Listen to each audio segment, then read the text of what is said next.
the 16th anniversary edition of The Little Prince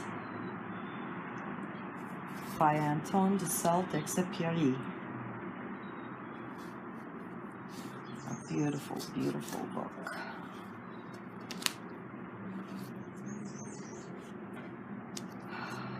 Beautiful.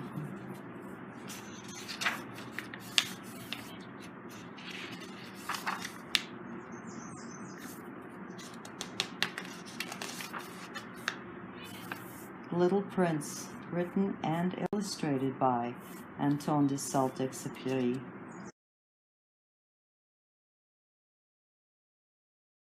Translated from the French by Richard Howard. It was printed in 1943 and dedicated to Leon Worth when he was a little boy. The Little Prince. This is the translator's note, just talking about the original printing and his permission to do this. All right, chapter 1. Once, when I was 6, I saw a magnificent picture in a book about the jungle called True Stories. It showed a boa constrictor swallowing a wild beast. Here is a copy of the picture.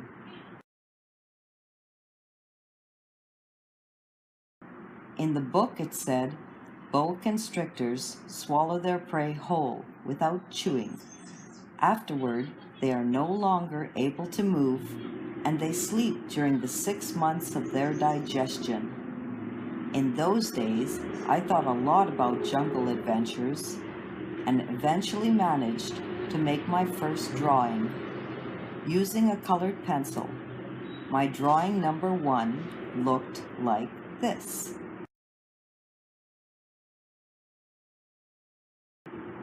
I showed the grown-ups my masterpiece, and I asked them if my drawing scared them. They answered, "Why be scared of a hat?" My drawing was not a picture of a hat. It was a picture of a boa constrictor digesting an elephant. Then I drew the inside of the boa constrictor so the grown-ups could understand. They always need explanations. My drawing number 2 looked like this.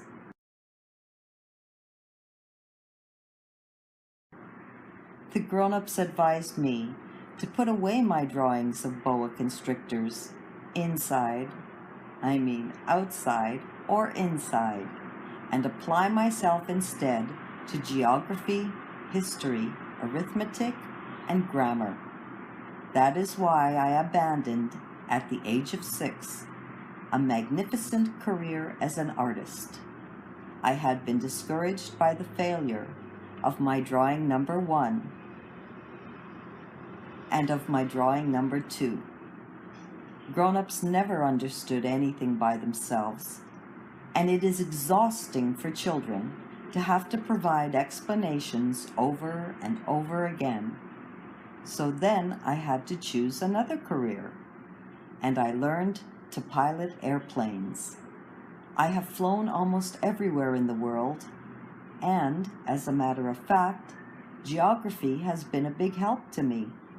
I could tell China from Arizona at first glance, which is very useful if you get lost during the night. So I have had, in the course of my life, lots of encounters with lots of serious people. I have spent lots of time with grown-ups. I have seen them at close range, which hasn't much improved my opinion of them. Whenever I encountered a grown-up who seemed to me at all enlightened, I would experiment on him with my drawing number 1, which I have always kept. I wanted to see if he really understood anything, but he would always answer, "That's a hat." Then I wouldn't talk about boa constrictors or jungles or stars. I would put myself on his level and talk about bridge and golf and politics and neckties, and my grown-up was glad to know such a reasonable person. 2. So I lived all alone, without anyone I could really talk to, until I had to make a crash landing in the Sahara Desert 6 years ago. Something in my plane's engine had broken, and since I had neither a mechanic nor passengers on the plane with me, I was preparing to undertake the difficult repair job by myself. For me, it was a matter of life or death. I had only enough drinking water for 8 days. The first night, then, I went to sleep on the sand, 1,000 miles from any inhabited country. I was more isolated than a man shipwrecked on a raft in the middle of the ocean. So you can imagine my surprise when I was awakened at daybreak by a funny little voice saying, "Please, draw me a sheep." What?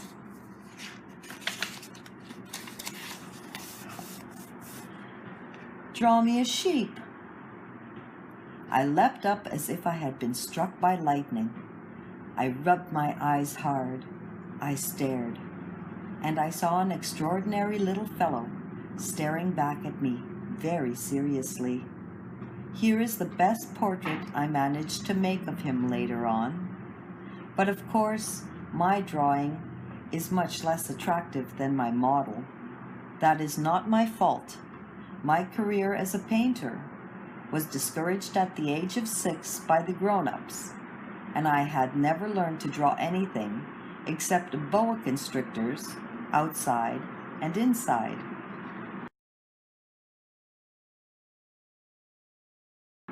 So I stared wide-eyed at this apparition. Don't forget that I was 1,000 miles from any inhabited territory, yet this little fellow seemed to be neither lost nor dying of exhaustion, hunger, or thirst, nor did he seem scared to death. There was nothing in his appearance that suggested a child lost in the middle of the desert 1,000 miles from any inhabited territory.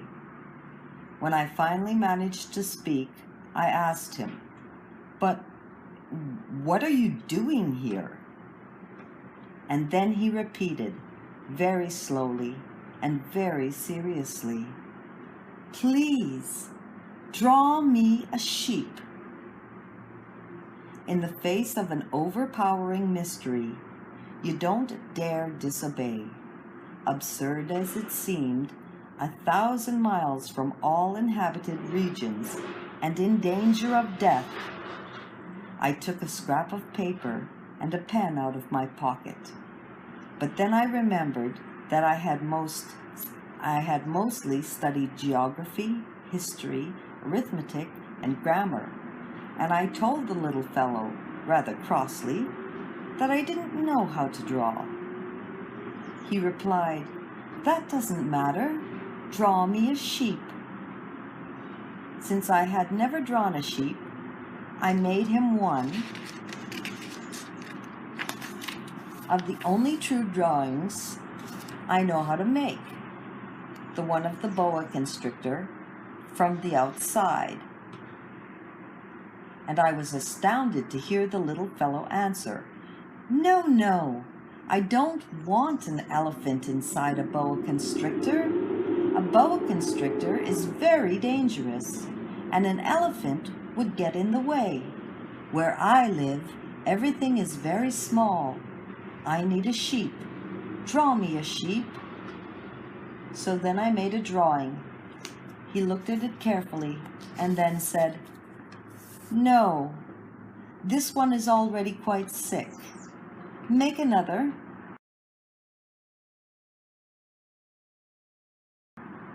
I made another drawing. My friend gave me a kind, indulgent smile. "You can see for yourself. That's not a sheep. It's a ram. It has horns."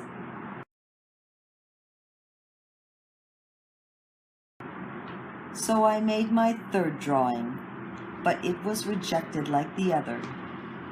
This one's too old. I want a sheep that will live a long time. So then impatiently, since I was in a hurry to start work on my engine, I scribbled this drawing and added, "This is just the crate. The sheep you want is inside." But I was amazed to see my young critic's face light up. "That's just the kind I wanted. Do you think the sheep will need a lot of grass?" Why? Because where I live, everything is very small. Oh, there's sure to be enough. I've given you a very small sheep. He bent over the drawing. Not so small as that. Look, he's gone to sleep. And that's how I made the acquaintance of the little prince.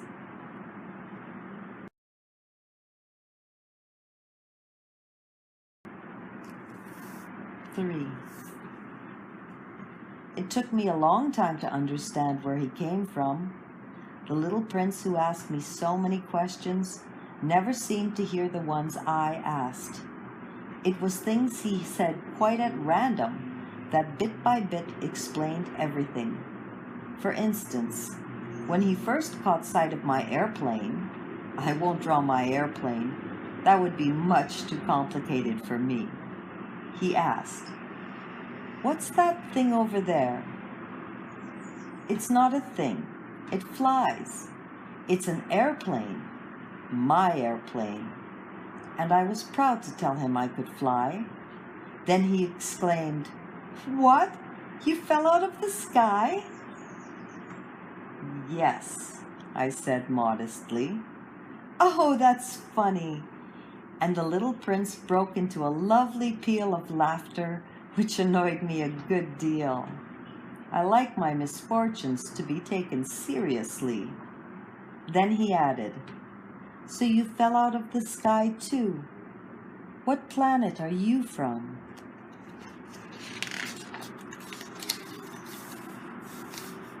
That was when I had the first clue to the mystery of his presence. I questioned him sharply. "Do you come from another planet?" But he made no answer. He shook his head a little, still staring at my plane. "Of course, that couldn't have brought you from very far." And he fell into a reverie that lasted a long while. Then, taking my sheep out of his pocket, he plunged into contemplation of his treasure. You can imagine how intrigued I was by this hint about other planets. I tried to learn more. "Where do you come from, little fellow? What is this 'where I live' of yours? Where will you be taking my sheep?" After a thoughtful silence, he answered, "The good thing about the crate you've given me is that he can use it for a house after dark." "Of course, and if you're good, I'll give you a rope to tie him up during the day, and a stake to tie him to." This proposition seemed to shock the little prince. Tie him up? What a funny idea. "But if you don't tie him up, he'll wander off somewhere and get lost." My friend burst out laughing again. "Where could he go?" "Anywhere. Straight ahead." Then the little prince remarked quite seriously, "Even if he did, everything's so small where I live," he added, and perhaps a little sadly, "Straight ahead, you can't go very far." 4. That was how I had learned a second very important thing, which was that the planet he came from was hardly bigger than a house. That couldn't surprise me much. I knew very well that except for the huge planets like Earth, Jupiter, Mars, and Venus, which had been given names, there are hundreds of others that are sometimes so small that it's very difficult to see them through a telescope. When an astronomer discovers one of them, he gives it a number instead of a name. For instance, he would call it Asteroid 325. I have serious reasons to believe that the planet the little prince came from is asteroid B612. This asteroid has been sighted only once by telescope, in 1909, by a Turkish astronomer who had then made a formal demonstration of his discovery at an international astronomical congress. But no one had believed him on account of the way he was dressed. Grown-ups are like that. Fortunately for the reputation of asteroid B612, a Turkish dictator ordered his people, on pain of death,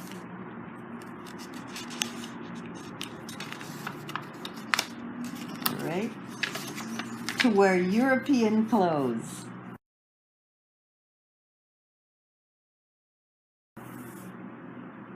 The astronomer repeated his demonstration in 1920, wearing a very elegant suit, and this time everyone believed him.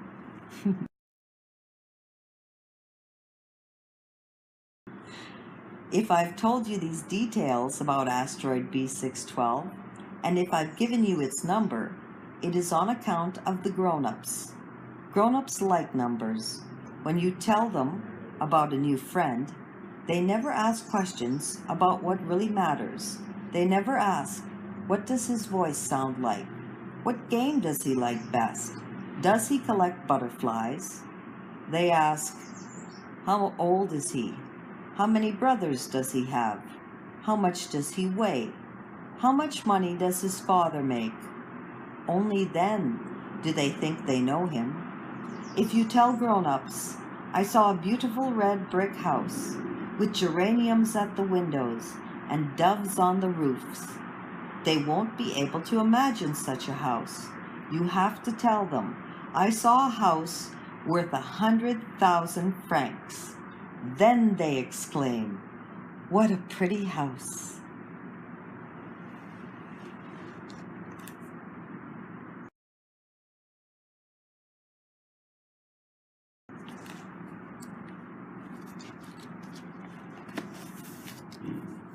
So if you tell them the proof of the little prince's existence is that he was delightful, that he laughed, and that he wanted a sheep, when someone wants a sheep, that proves he exists. They shrug their shoulders and treat you like a child. But if you tell them the planet he came from is asteroid B612, then they'll be convinced, and they won't bother you with their questions. That's the way they are, and you must not hold it against them. Children should be very understanding of grown-ups.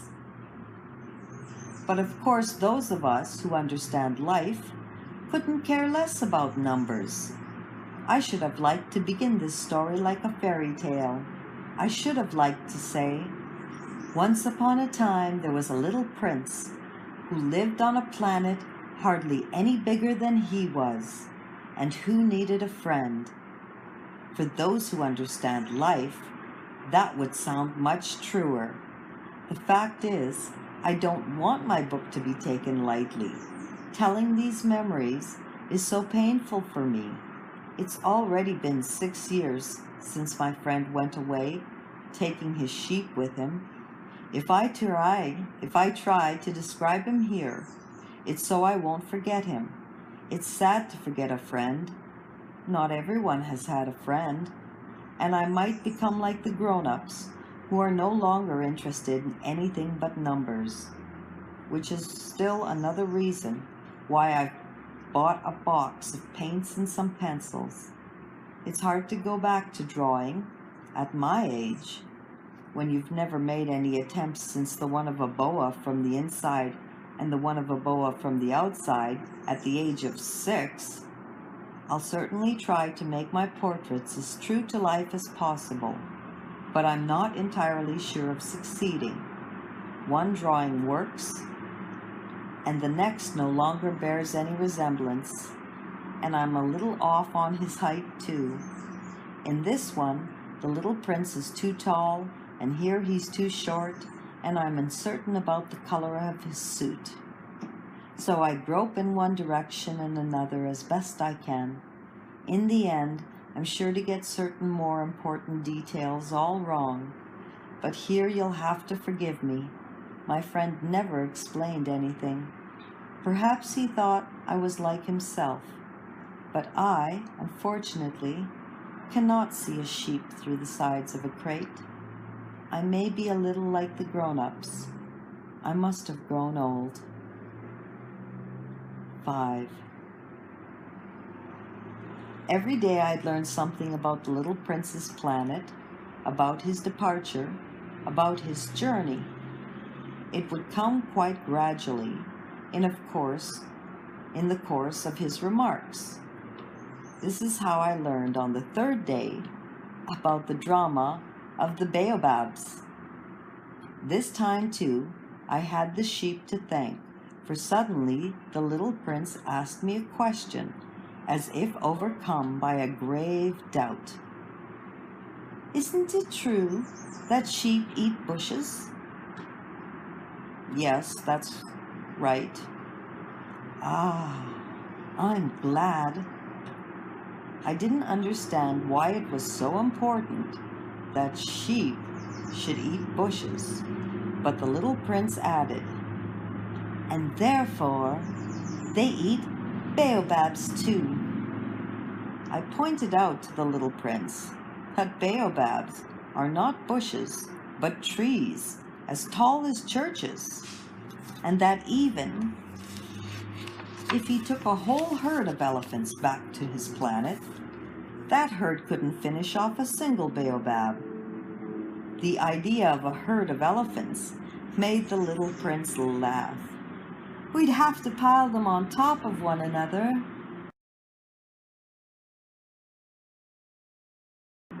But he observed perceptively, "Before they grow big, baobabs start out by being little." True enough, but why do you want your sheep to eat little baobabs? He answered, "Oh, come on, you know," as if we were talking about something quite obvious, and I was forced to make a great mental effort to understand this problem all by myself. And in fact, on the little prince's planet, there were, as on all planets, good plants and bad plants. The good plants come from good seeds, and the bad plants come from bad seeds. But the seeds are invisible. They sleep in the secrecy of the ground until one of them decides to wake up. Then it stretches and begins to sprout quite timidly at first, a charming, harmless little twig, reaching towards the sun. If it's a radish seed or a rosebud seed, you can let it sprout all it likes. But if it's a seed of a bad plant, you must pull the plant up right away as soon as you recognize it. As it happens, there were terrible seeds on the little prince's planet. Baobab seeds. The planet's soil was infested with them. Now, if you attend to a baobab too late, you can never get rid of it again. It overgrows the whole planet. Its roots pierce right through, and if the planet is too small, and if there are too many baobabs, they make it burst into pieces. "It's a question of discipline," the little prince told me later on. "When you've finished washing and dressing each morning, you must tend your planet.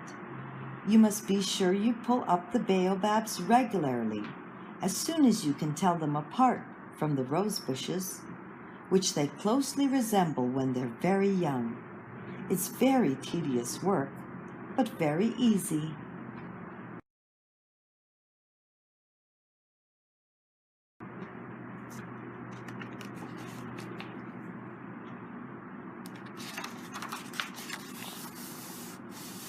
It's my favorite picture. And one day he advised me to do my best to make a beautiful drawing for the edification of the children where I live. If they travel someday, he told me, it could be useful to them. Sometimes there's no harm in postponing your work until later. But with baobabs, it's always a catastrophe. I knew one planet that was inhabited by a lazy man. He had neglected 3 bushes. So following the little prince's instructions, I have drawn that planet.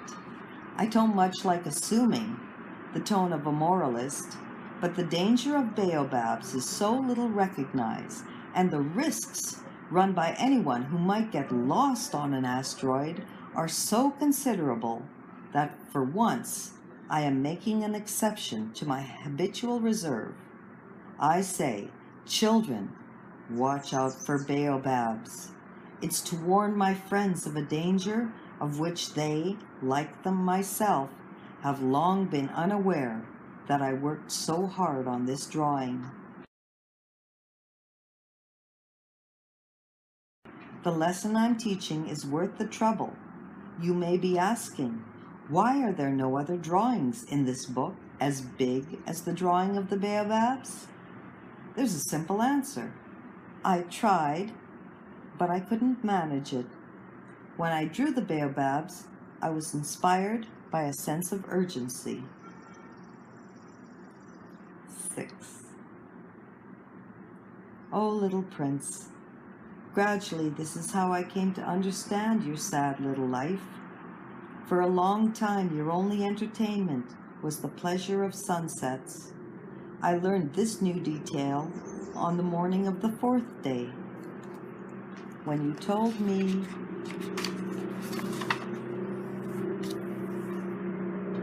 I really like sunsets. Let's go look at one now. But we have to wait. What for? For the sun to set? At first you seemed quite surprised. Then you laughed at yourself and you said to me, I think I'm still at home. Indeed, when it's noon in the United States, the sun, as everyone knows, is setting over France. If you could fly to France in 1 minute, you could watch the sunset. Unfortunately, France is much too far. But on your tiny planet, all you had to do was move your chair a few feet, and then you would watch the twilight whenever you wanted to.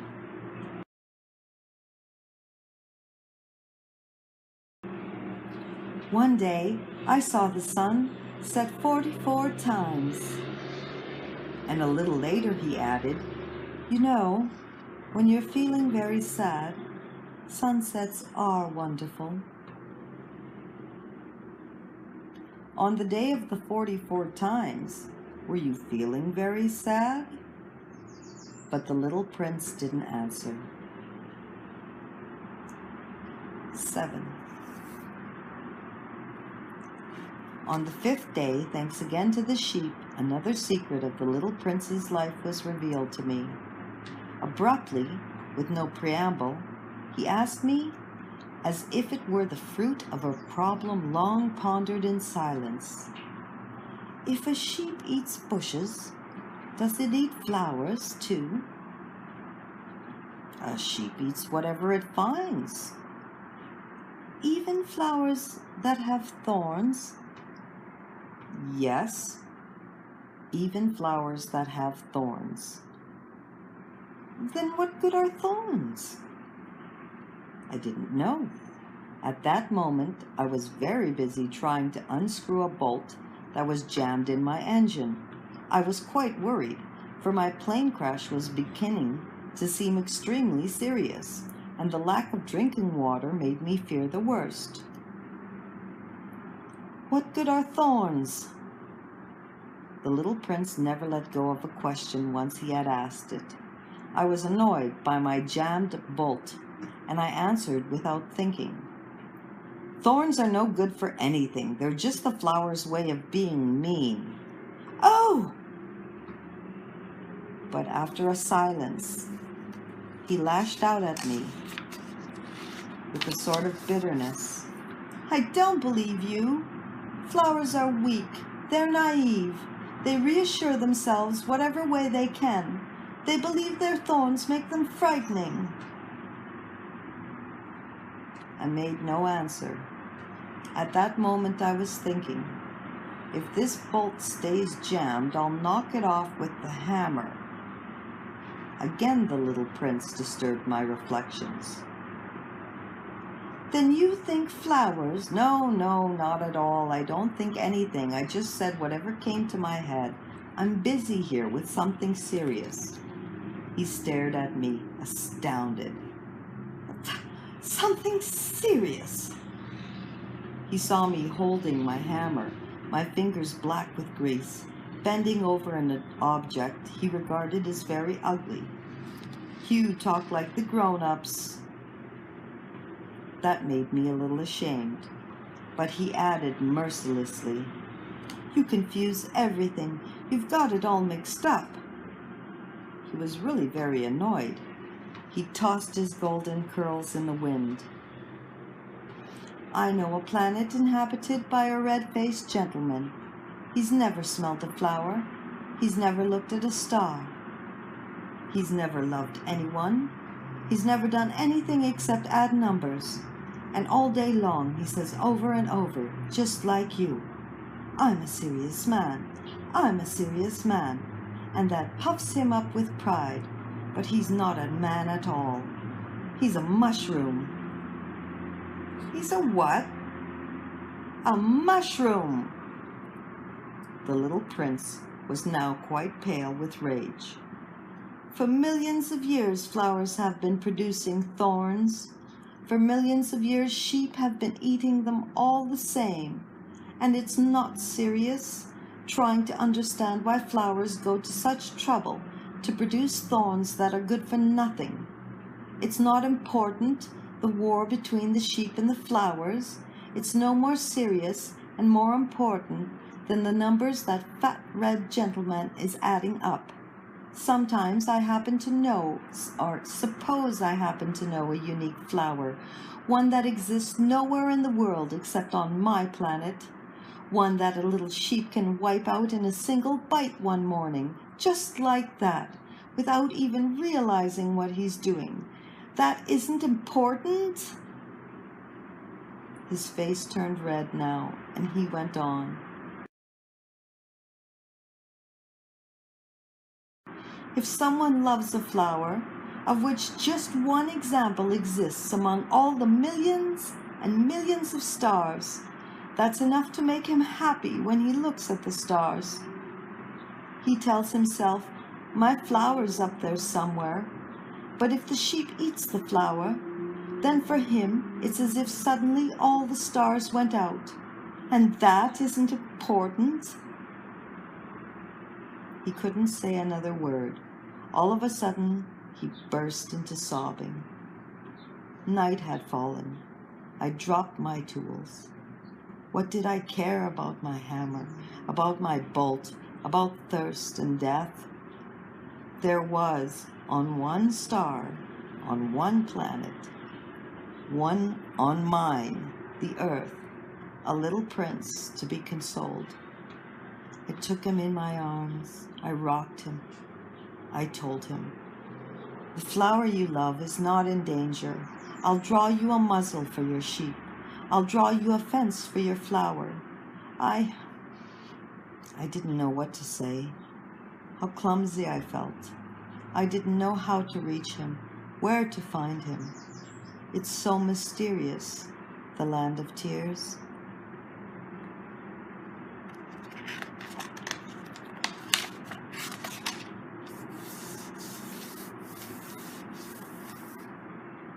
8.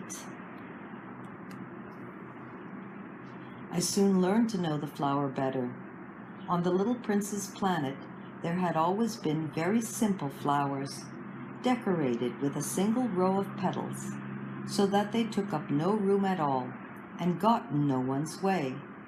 They would appear one morning in the grass and would fade by nightfall. But this one had grown from a seed, brought from who knows where, and the little prince had kept a close watch over a sprout that was not like any of the others. It might have been a new kind of baobab, but the sprout soon stopped growing and began to show signs of blossoming. The little prince, who had watched the development of an enormous bud, realized that some sort of miraculous apparition would emerge from it. But the flower continued her beauty preparations in the shelter of her green chamber, selecting her colors with the greatest care and dressing quite deliberately, adjusting her petals one by one. She had no desire to emerge all rumpled like the poppies. She wished to appear only in full radiance of her beauty. And yes, she was quite vain, and her mysterious adornment had lasted days and days. And then, one morning, precisely at sunrise, she showed herself. And after having labored so painstakingly, she yawned and said, "Ah, I'm hardly awake. Forgive me, I'm still all untidy."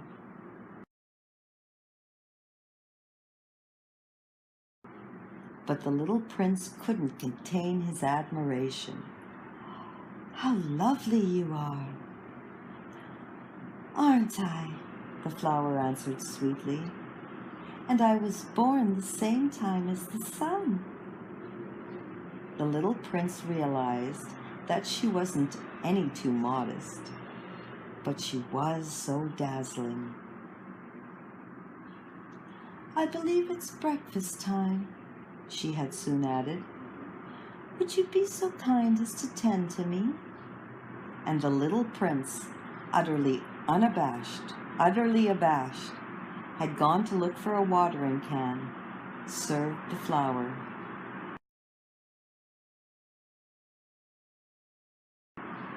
She had soon begun tormenting him with her rather touchy vanity. One day, for instance, alluding to her 4 thorns, she remarked to the little prince, "I'm ready for tigers with all their claws."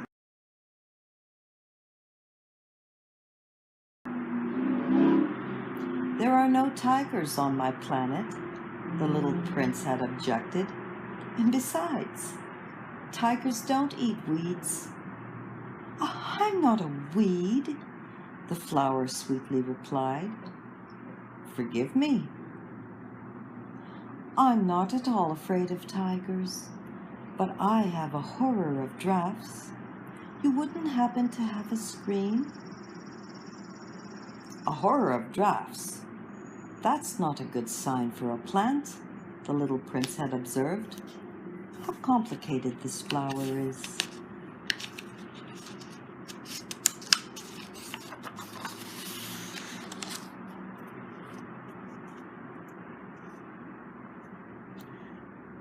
"After dark, you will put me under glass.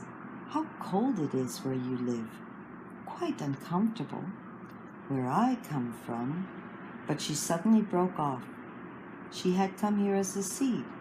She couldn't have known any other worlds. Humiliated at having let herself be caught on the verge of so naive a lie, she coughed 2 or 3 times in order to put the little prince in the wrong.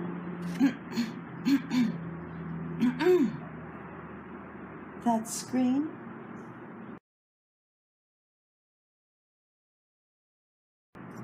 "I was going to look for one, but you were speaking to me." Then she made herself cough again in order to inflict a twinge of remorse on him all the same. So the little prince despite all the goodwill of his love, had soon come to mistrust her. He had taken seriously certain inconsequential remarks and had grown very unhappy. "I shouldn't have listened to her," he confided to me one day. "You must never listen to flowers. You must look at them and smell them. Mine perfumed my planet, but I didn't know how to enjoy that. The business about the tiger claws, instead of annoying me, ought to have moved me." And he confided further, "In those days, I didn't understand anything. I should have judged her according to her actions, not her words. She perfumed my planet and lit up my life. I should never have run away. I ought to have realized the tenderness underlying her silly pretensions. Flowers are so contradictory, but I was too young to know how to love her." 9. In order to make his escape, I believe he took advantage of a migration of wild birds. On the morning of his departure, he put his planet in order. He carefully raked out his active volcanoes. The little prince possessed 2 active volcanoes, which were very convenient for warming his breakfast. He also possessed 1 extinct volcano, but as he said, "You never know," so he raked out the extinct volcano too. If they were properly raked out, volcanoes burn gently and regularly, without eruptions. Volcanic eruptions are like fires in a chimney. Of course, on our Earth, we are much too small to rake out our volcanoes. That is why they cause us so much trouble. The little prince also uprooted, a little sadly, the last baobab shoots. He believed he would never be coming back, but all these familiar tasks seemed very sweet to him on this last morning, and when he watered the flower one last time and put her under glass, he felt like crying.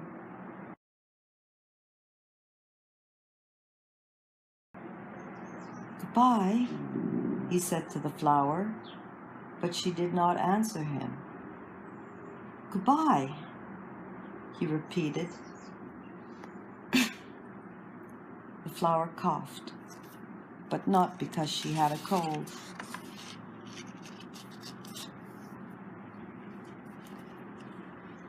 "I've been silly," she told him at last. "I ask your forgiveness. Try to be happy." He was surprised that there were no reproaches. He stood there quite bewildered, holding the glass bell in midair. He failed to understand this calm sweetness. "Of course I love you," the flower told him. "It was my fault you never knew. It doesn't matter. But you were just as silly as I was. Try to be happy. Put that glass thing down. I don't want it anymore." "But the wind?"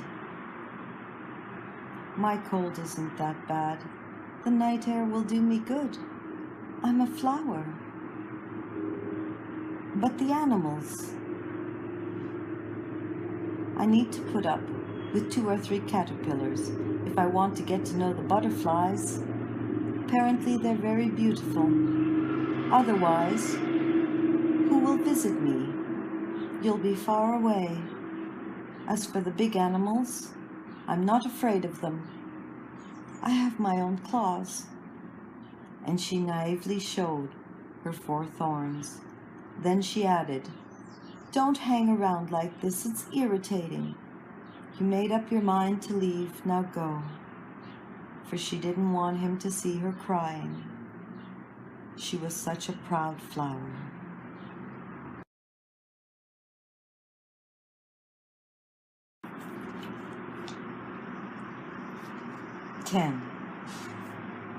He happened to be in the vicinity of asteroids 325, 326, 327, 328, 329, and 330.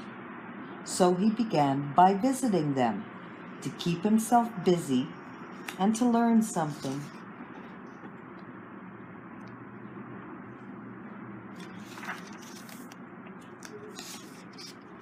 The first one was inhabited by a king, wearing purple and ermine. He was sitting on a simple yet majestic throne.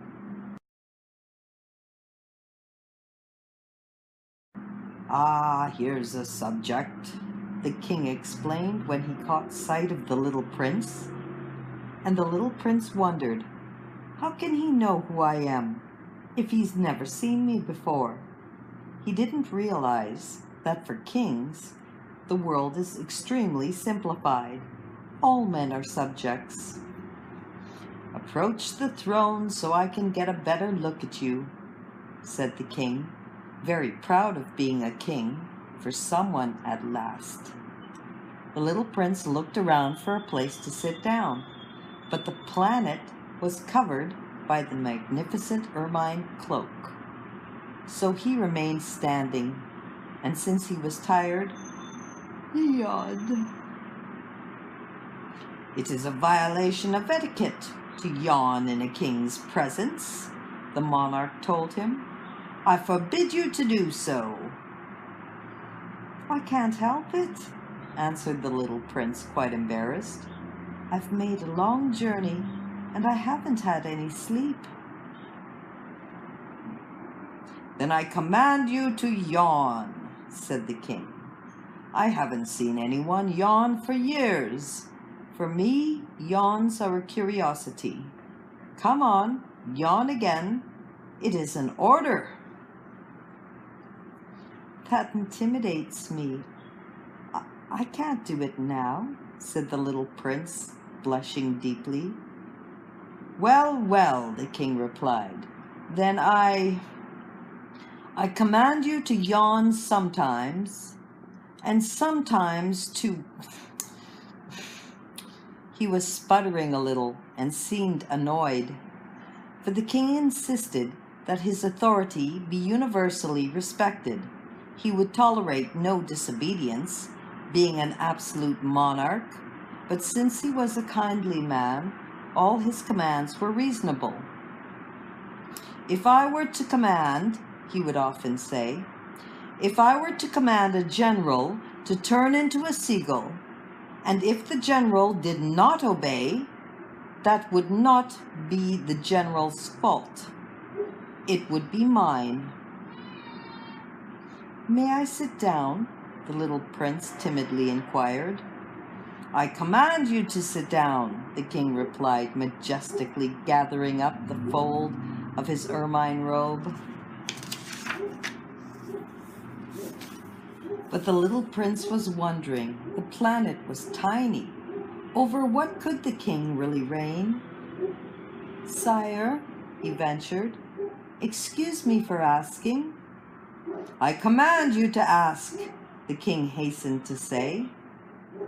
"Sire, over what do you reign?" "Over everything," the king answered with great simplicity. "Over everything?" With a discreet gesture, the king pointed to his planet, to the other planets, and to the stars. "Over all that?" asked the little prince. "Over all that," the king answered, for not only was he an absolute monarch, but a universal monarch as well. "And do the stars obey you?" "Of course," the king replied. "They obey immediately. I tolerate no insubordination." Such power amazed the little prince. If he had wielded it himself, he could have watched not 44, but 72, or even 100, even 200 sunsets on the same day without ever having to move his chair. And since he was feeling rather sad on account of remembering his own little planet, which he had forsaken, he ventured to ask a favor of the king. I'd like to see a sunset. Do me a favor, Your Majesty. Command the sun to set. Well, if I commanded a general to fly from one flower to the next like a butterfly, or to write a tragedy, or to turn into a seagull, and if the general did not carry out my command, which of us would be in the wrong, the general or me?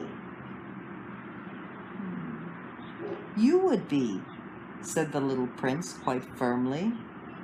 Exactly. One must command from each what each can perform, the king went on. Authority is based, first of all, upon reason.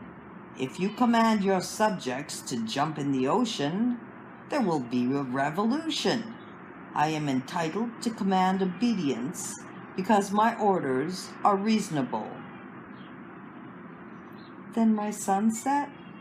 Insisted the little prince, who never let go of a question once he had asked it. You shall have your sunset. I shall command it. But I shall wait, according to my science of government, until conditions are favorable. And when will that be? Inquired the little prince. Well, well, replied the king, first consulting a large calendar. Well, well, that will be that will be tonight around 7:40, and you will see how well I am obeyed. The little prince yawned. He was regretting his lost sunset, and besides, he was already growing a little bored. I have nothing further to do here, he told the king. I'm going to be on my way. Do not leave, answered the king, who was so proud of having a subject. Do not leave. I shall make you my minister. A minister of what? Of justice. But there's no one here to judge. You never know, the king told him. I have not yet explored the whole of my realm. I am very old. I have no room for a carriage, and it wearies me to walk. Oh, but I've already seen for myself, said the little prince, leaning forward to glance one more time at the other side of the planet. There's no one over there either. Then you shall pass judgment on yourself, the king answered. That is the hardest thing of all. It is much harder to judge yourself than to judge others. If you succeed in judging yourself, it's because you are truly a wise man. But I can judge myself anywhere, said the little prince. I don't need to live here. Well, well, the king said. I have good reason to believe that there is an old rat living somewhere on my planet. I hear him at night. You could judge that old rat. From time to time, you will condemn him to death. This way, that way, his life will depend on your justice. But you'll pardon him each time, for economy's sake. There's only one rat. I don't like condemning anyone to death, the little prince said, and now I think I'll be on my way. No, said the king. The little prince, having completed his preparations, had no desire to aggrieve the old monarch. If your majesty desires to be promptly obeyed, he should give me a reasonable command. He might command me, for instance, to leave before this minute is up. It seems to me that conditions are favorable. The king having made no answer, the little prince hesitated at first, and then with a sigh took his leave. I make you ambassador, the king hastily shouted after him. He had a great air of authority. Grown-ups are so strange, the little prince said to himself, as he went on his way. 11.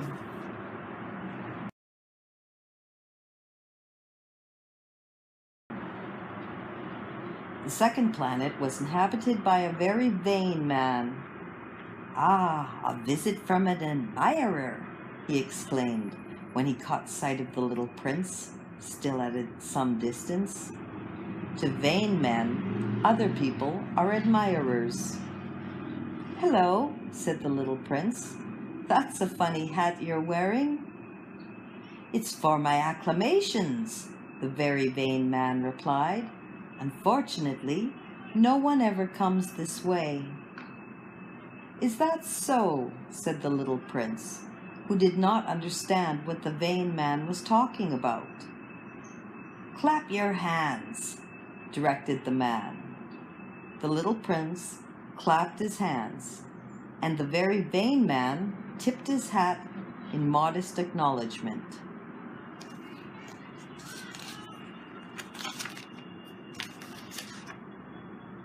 This was more entertaining than the visit to the king, the little prince said to himself, and he continued clapping. The very vain man continued tipping his hat in acknowledgement. After 5 minutes of this exercise, the little prince tired of the game's monotony. "And what would make the hat fall off?" he asked. But the vain man did not hear him. Vain men never hear anything but praise. Do you really admire me a great deal?" he asked the little prince. "What does that mean, admire?" "To admire means to acknowledge that I am the handsomest, the best dressed, the richest, and the most intelligent man on the planet." "But you're the only man on the planet." "Do me this favor, admire me all the same." "I admire you," said the little prince, with a little shrug of his shoulders. "But what is there about my admiration that interests you so much?" And the little prince went on his way. "Grown-ups are certainly very strange," he said to himself as he continued on his journey. 12. The next planet was inhabited by a drunkard. This visit was a very brief one, but it plunged the little prince into a deep depression.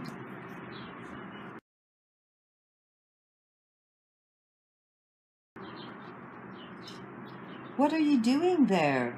he asked the drunkard, whom he found sunk in silence before a collection of empty bottles and a collection of full ones. "Drinking," replied the drunkard with a gloomy expression. "Why are you drinking?" the little prince asked. "To forget," replied the drunkard. "To forget what?" inquired the little prince, who was already feeling sorry for him. "To forget that I am ashamed," confessed the drunkard, hanging his head. "What are you ashamed of?" inquired the little prince, who wanted to help. "Of drinking," concluded the drunkard, withdrawing into silence for good. And the little prince went on his way, puzzled. "Grown-ups are certainly very, very strange," he said to himself as he continued his journey. 13. The fourth planet belonged to a businessman. This person was so busy that he didn't even raise his head when the little prince arrived.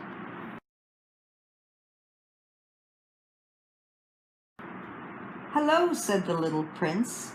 "Your cigarette's gone out." 3 and 2 make 5. 5 and 7, 12. 12 and 3, 15. Hello. 15 and 7, 22. 22 and 6, 28. No time to light it again. 26 and 5, 31. Phew, That amounts to 501,622,731. 500 million what? You're still there? 501 million? I don't remember. I have so much work to do. I'm a serious man.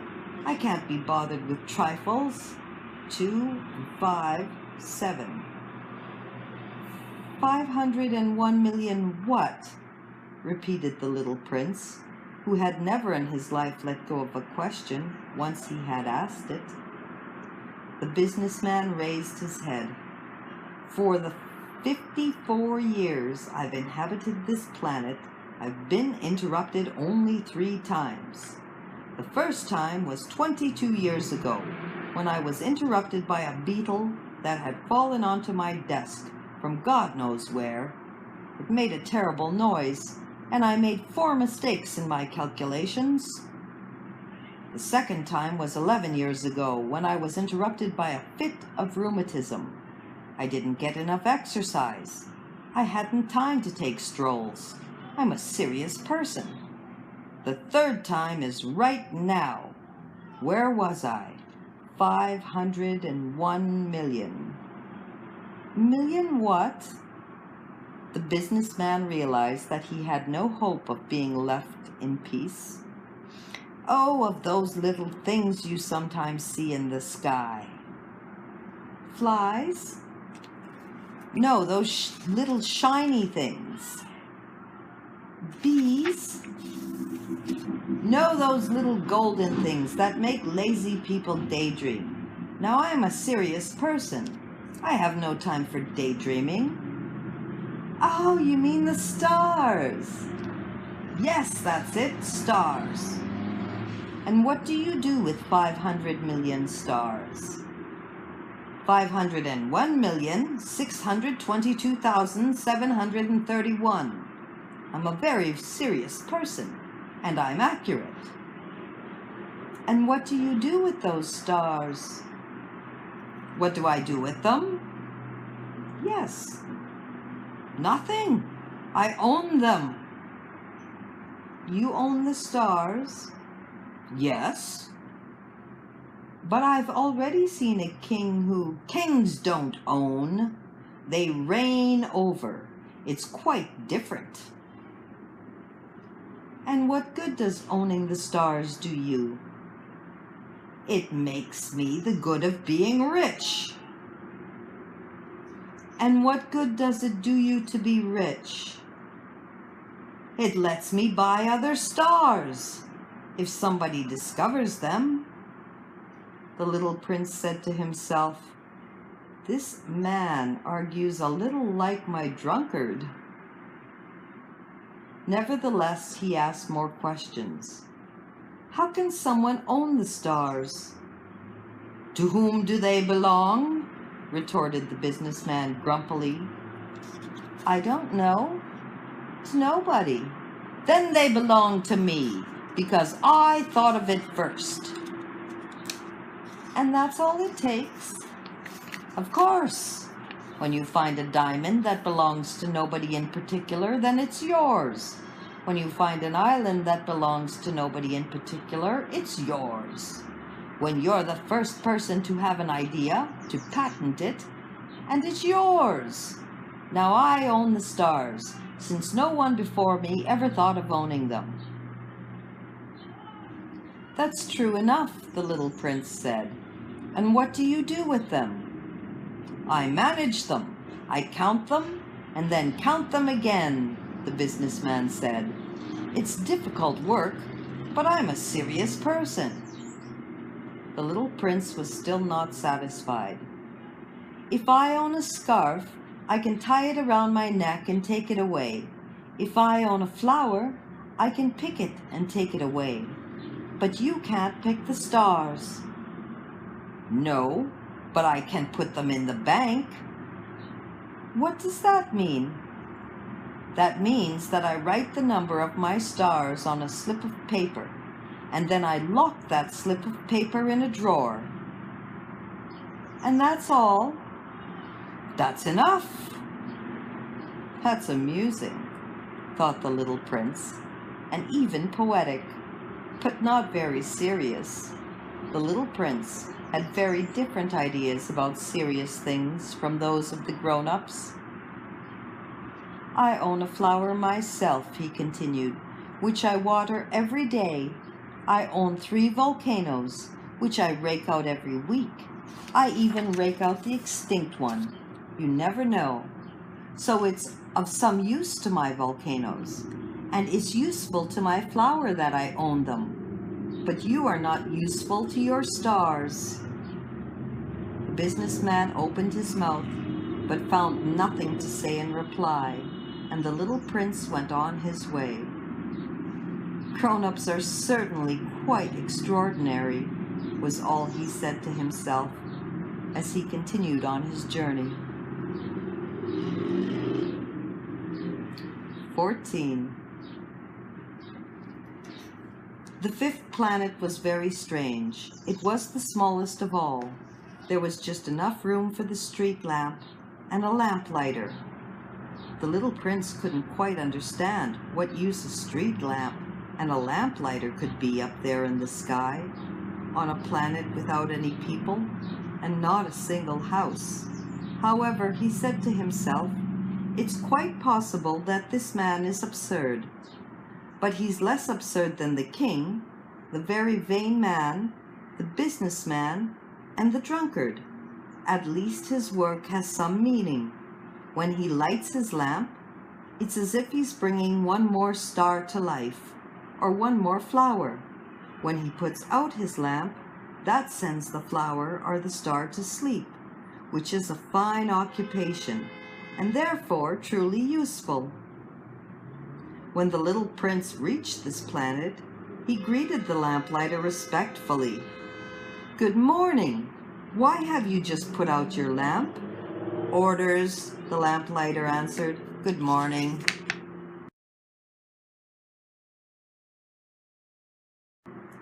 "What orders are those?" "To put out my street lamp. Good evening." And he lit his lamp again. "But why have you just lit your lamp again?" "Orders." "I don't understand," said the little prince.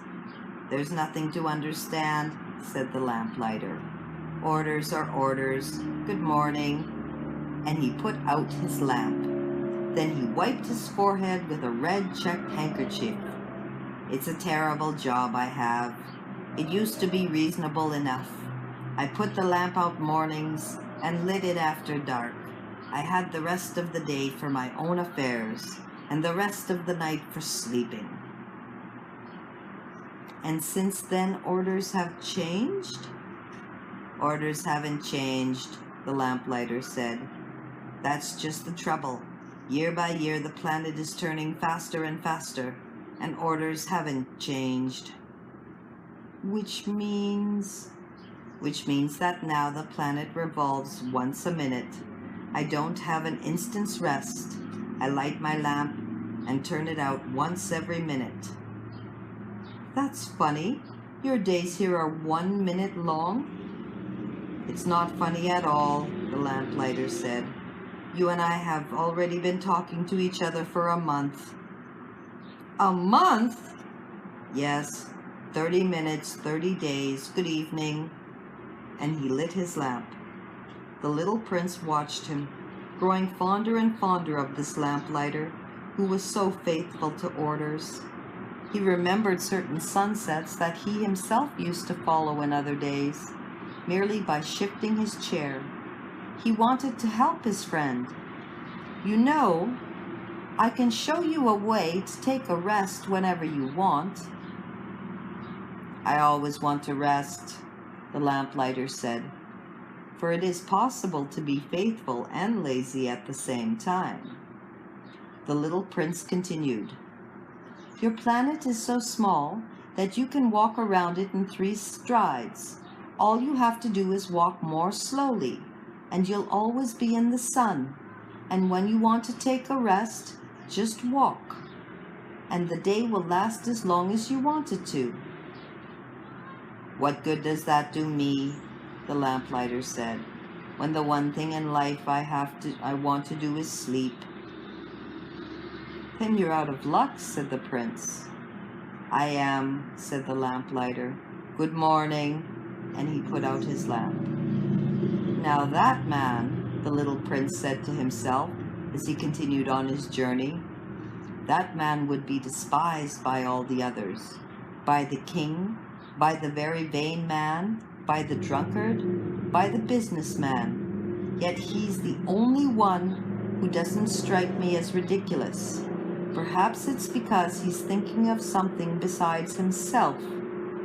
He heaved a sigh of regret and said to himself again, "That man is the only one I might have made a friend, but his planet is really too small.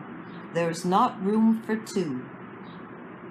What the little prince dared not admit was that he most regretted leaving that planet because it was blessed with 1,442 sunsets every 24 hours.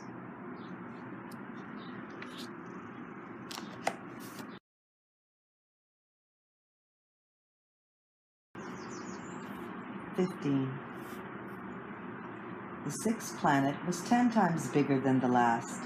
It was inhabited by an old gentleman who wrote enormous books. "Ah, here comes an explorer," he exclaimed when he caught sight of the little prince, who was feeling a little winded and sat down on the desk. He had already traveled so much and so far. "Where do you come from?" the old gentleman asked. "What's that big book?" asked the little prince. "What do you do with it?" "I'm a geographer," the old gentleman answered. "And what's a geographer?" "A scholar who knows where the seas are, and the rivers, the cities, the mountains, and the deserts." "That is very interesting," the little prince said. "Here at last is someone who has a real profession." And he gazed around him at the geographer's planet. He had never seen a planet so majestic. "Your planet is very beautiful," he said. "Does it have any oceans?"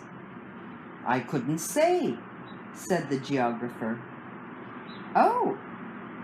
The little prince was disappointed. "And mountains?" "I couldn't say," said the geographer. "And cities and rivers and deserts?" "I couldn't tell you that either," the geographer said. "But you're a geographer." "That's right," said the geographer. "But I am not an explorer. There's not one explorer on my planet. A geographer doesn't go out to describe cities, rivers, mountains, seas, oceans, and deserts. A geographer is too important to go wandering around. He never leaves his study, but he receives the explorers there. He questions them and writes down what they remember. And if the memories of one of the explorers seems interesting to him, then the geographer conducts an inquiry into that explorer's moral character." "Why is that?" "Because an explorer who told lies would cause disasters in the geography book, as would an explorer who drank too much." "Why is that?" the little prince asked again. "Because drunkards see double, and the geographer would write down 2 mountains when there was only 1. "I know someone," said the little prince, "who would be a bad explorer." "Possibly. Well, when the explorer's moral character seems to be a good one, an investigation is made into his discovery."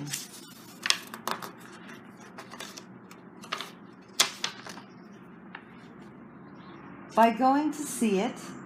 "No, that would be too complicated. But the explorer is required to furnish proofs. For instance, if he claims to have discovered a large mountain, he is required to bring back large stones from it. The geographer suddenly grew excited. "But you come from far away. You're an explorer. You must describe your planet for me."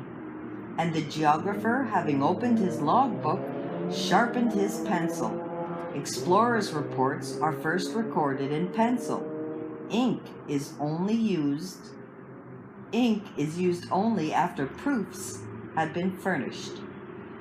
"Well," said the geographer expectantly.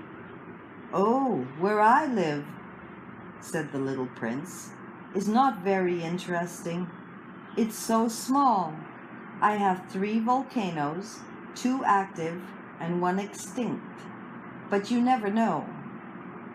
"You never know," said the geographer. "I also have a flower." "We don't record flowers," the geographer said. "Why not? It's the prettiest thing." "Because flowers are ephemeral." "What does ephemeral mean?" "Geographies," said the geographer, "are the finest books of all. They never go out of fashion. It is extremely rare for a mountain to change position. It is extremely rare for an ocean to be drained of its water. We write eternal things." "But extinct volcanoes can come back to life," the little prince interrupted. "What does ephemeral mean?" "Whether volcanoes are extinct or active comes down to the same thing for us," said the geographer. "For us, what counts is the mountain. That doesn't change." "But what does ephemeral mean?" repeated the little prince, who had never in all his life let go of a question once he had asked it. "It means which is threatened by imminent disappearance." "Is my flower threatened by imminent disappearance?" "Of course." "My flower is ephemeral," the little prince said to himself, "and she has only 4 thorns with which to defend herself against the world, and I've left her all alone where I live." That was his first impulse of regret, but he plucked up his courage again. "Where would you advise me to visit?" he asked.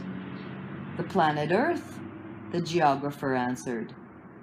"It has a good reputation."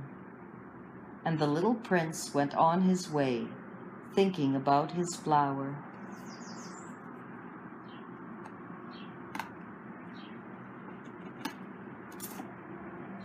Let's see. 16.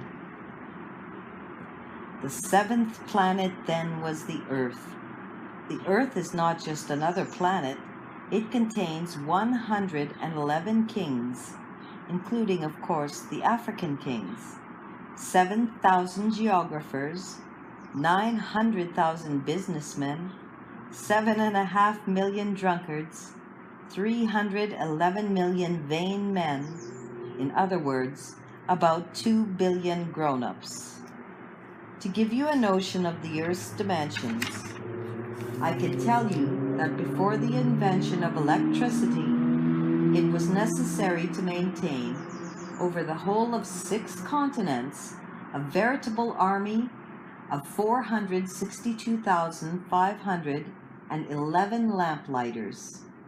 Seen from some distance, this made a splendid effect. The movements of this army were ordered like those of a ballet. First came the turn of the lamplighters of New Zealand and Australia. Then these, having lit their street lamps, would go home to sleep. Next it would be the turn of the lamplighters of China and Siberia to perform their steps into the lamplighters' ballet, and then they too would vanish into the wings. Then came the turn of the lamplighters of Russia and India, then those of Africa and Europe, then those of South America and of North America, and they never missed their cues, for their appearances on stage. It was awe-inspiring. Only the lamplighter of the single street lamp at the North Pole and his colleague of the single street lamp at the South Pole led carefree, idle lives. They worked twice a year.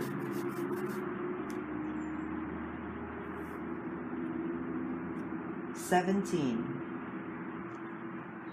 Trying to be witty leads to lying, more or less. What I just told you about the lamplighters isn't completely true, and I risk giving a false idea of our planet to those who don't know it. Men occupy very little space on Earth.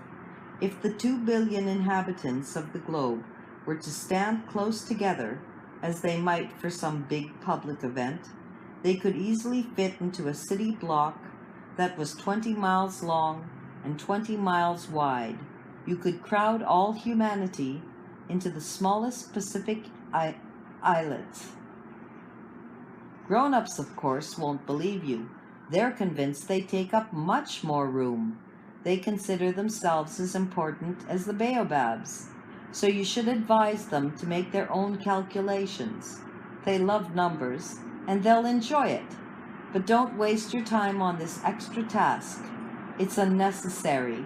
Trust me." So once he reached Earth, the little prince was quite surprised not to see anyone. He was beginning to fear he had come to the wrong planet, when a moon-color loop uncoiled on the sand. "Good evening," the little prince said, just in case. "Good evening," said the snake. "What planet have I landed on?" asked the little prince. "On the planet Earth, in Africa," the snake replied. "Ah, and there are no people on Earth?" "It's the desert here. There are no people in the desert. Earth is very big," said the snake.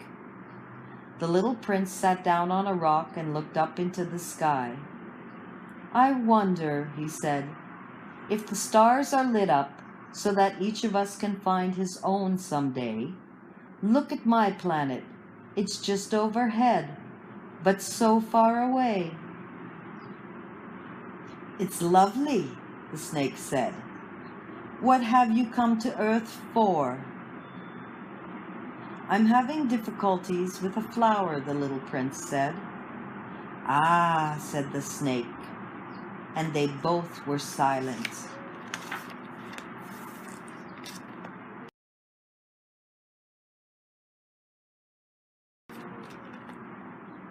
"Where are the people?" The little prince finally resumed the conversation. "It's a little lonely in the desert." "It's also lonely with people," said the snake. The little prince looked at the snake for a long time. "You're a funny creature," he said at last. "No thicker than a finger." "But I'm more powerful than a king's finger," the snake said. The little prince smiled. "You're not very powerful. You don't even have feet. You couldn't travel very far." "I can take you farther than a ship," the snake said. He coiled around the little prince's ankle like a golden bracelet. "Anyone I touch, I send back to the land from which he came," the snake went on. "But you're innocent, and you come from a star." The little prince made no reply. "I feel sorry for you, being so weak on this granite Earth," said the snake. "I can help you someday, if you grow too homesick for your planet. I can." "Oh, I understand just what you mean," said the little prince. "But why do you always speak in riddles?"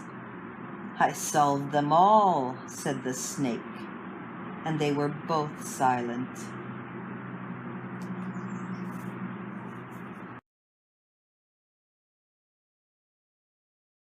"18. The little prince crossed the desert and encountered only one flower, a flower with 3 petals. a flower of no consequence. "Good morning," said the little prince. "Good morning," said the flower.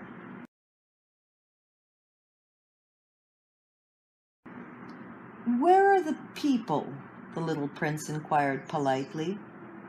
The flower had one day seen a caravan passing. "People? There are 6 or 7 of them, I believe, in existence. I caught sight of them years ago, but you never know where to find them. The wind blows them away. They have no roots, which hampers them a great deal."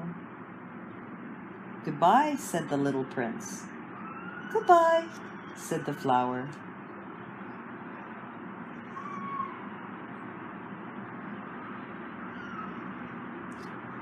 "19. The little prince climbed a high mountain. The only mountains he had ever known were the 3 volcanoes which came up to his knee, and he used the extinct volcano as a footstool. "From a mountain as high as this one," he said to himself, "I'll get a view of the whole planet and all the people on it." But he saw nothing but rocky peaks as sharp as needles. "Hello," he said, just in case. "Hello, hello, hello," the echo answered. "Who are you?" asked the little prince. "Who are you? Who are you? Who are you?" the echo answered.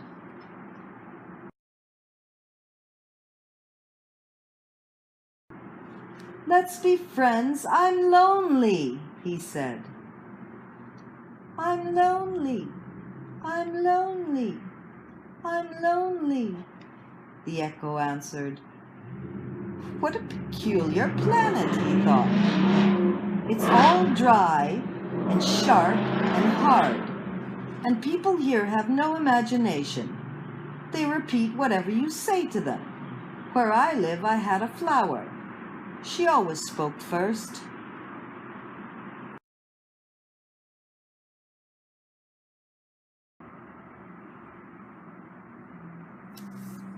"20.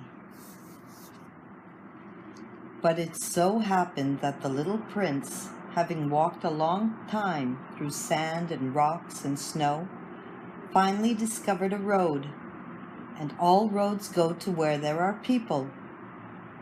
"Good morning," he said. It was a blossoming rose garden. "Good morning," said the roses. The little prince gazed at them. All of them looked like his flower. "Who are you?" he asked, astounded. "We're roses," the roses said. "Ah," said the little prince. He felt very unhappy.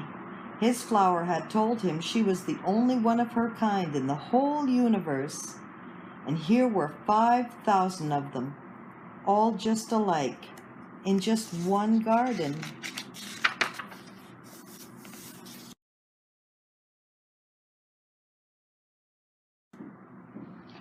"She would be very annoyed," he said to himself, "if she saw this.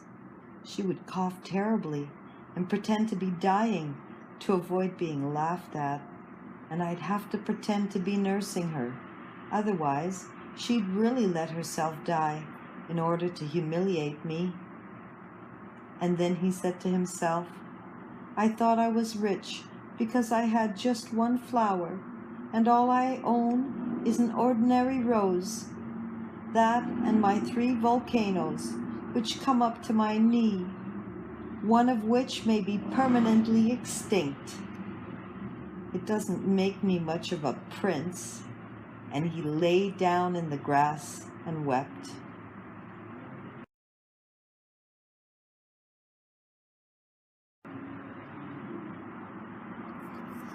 "21. It was then that the fox appeared. "Good morning," said the fox. "Good morning," the little prince answered politely, though when he turned around he saw nothing. "I'm here," the voice said, "under the apple tree." "Who are you?" the little prince asked. "You're very pretty." "I'm a fox," the fox said.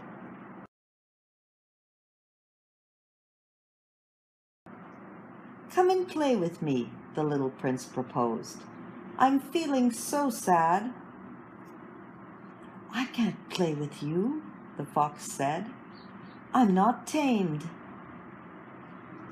"Ah, excuse me," said the little prince. But upon reflection he added, "What does tamed mean?" "You're not from around here," the fox said. "What are you looking for?" "I'm looking for people," said the little prince. "What does tamed mean?" "People," said the fox, "have guns and they hunt. It's quite troublesome, and they also raise chickens. That's the only interesting thing about them. Are you looking for chickens?"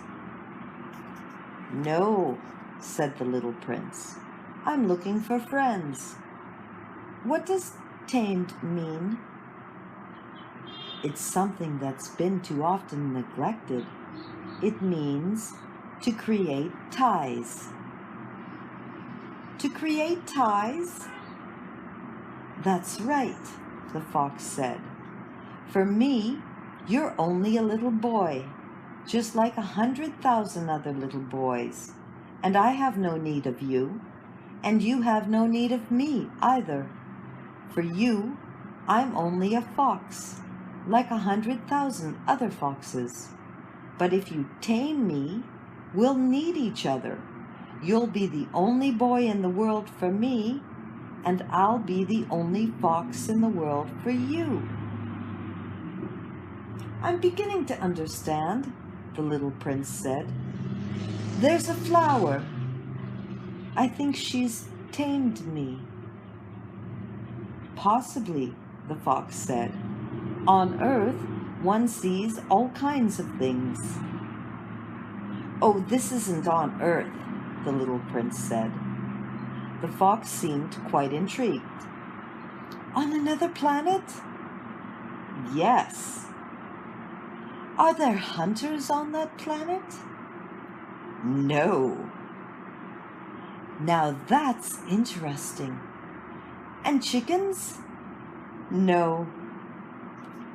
"Nothing's perfect," sighed the fox. But he returned to his idea. "My life is monotonous. I hunt chickens. People hunt me. All chickens are just alike. And all men are just alike. But I'm rather bored. But if you tame me, my life will be filled with sunshine. I'll know the sound of footsteps that will be different from all the rest. Other footsteps send me back underground. Yours will call me out of my burrow like music. And then look, you see the wheat fields over there? I don't eat bread. For me, wheat is of no use whatever. Wheat fields say nothing to me, which is sad. But you have hair the color of gold, so it will be wonderful once you've tamed me. The wheat, which is golden, will remind me of you, and I'll love the sound of the wind in the wheat." The fox fell silent and stared at the little prince for a long while. "Please, tame me," he said. "I'd like to," the little prince replied, "but I haven't much time. I have friends to find and so many things to learn." "The only things you learn are the things you tame," said the fox. "People haven't time to learn anything. They buy things ready-made in stores. But since there are no stores where you can buy friends, People no longer have friends. If you want a friend, tame me." "What do I do?" asked the little prince. "You have to be patient," the fox answered. "First you'll sit down a little ways away from me, over there in the grass. I'll watch you out of the corner of my eye, and you won't say anything. Language is the source of misunderstandings, but day by day, you'll be able to sit a little closer." The next day, the little prince returned. "It would have been better to return at the same time," the fox said. "For instance, if you come at 4 in the afternoon, I'll begin to be happy by 3. The closer it gets to 4, the happier I'll feel. By 4, I'll be all excited and worried. I'll discover what it costs to be happy. But if you come at any old time, I'll never know when I should prepare my heart. There must be rights." "What's a right?" asked the little prince. "That's another thing that's been too often neglected," said the fox. "It's the fact that one day is different from the other days, 1 hour from the other hours. My hunters, for example, have a right. They dance with the village girls on Thursdays, so Thursday's a wonderful day. I can take a stroll all the way to the vineyards. If the hunters danced whenever they chose, the days would all be just alike, and I'd have no holiday at all." That was how the little prince tamed the fox. And when the time to leave was near, "Ah," said the fox, "I shall weep." "It's your own fault," the little prince said. "I never wanted to do you any harm, but you insisted that I tame you." "Yes, of course," the fox said. "But you're going to weep," said the little prince. "Yes, of course," the fox said. "Then you get nothing out of it." "I get something," the fox said, "because of the color of the wheat." Then he added, "Go look at the roses again. You'll understand that yours is the only rose in all the world. Then come back to say goodbye, and I'll make you the gift of a secret."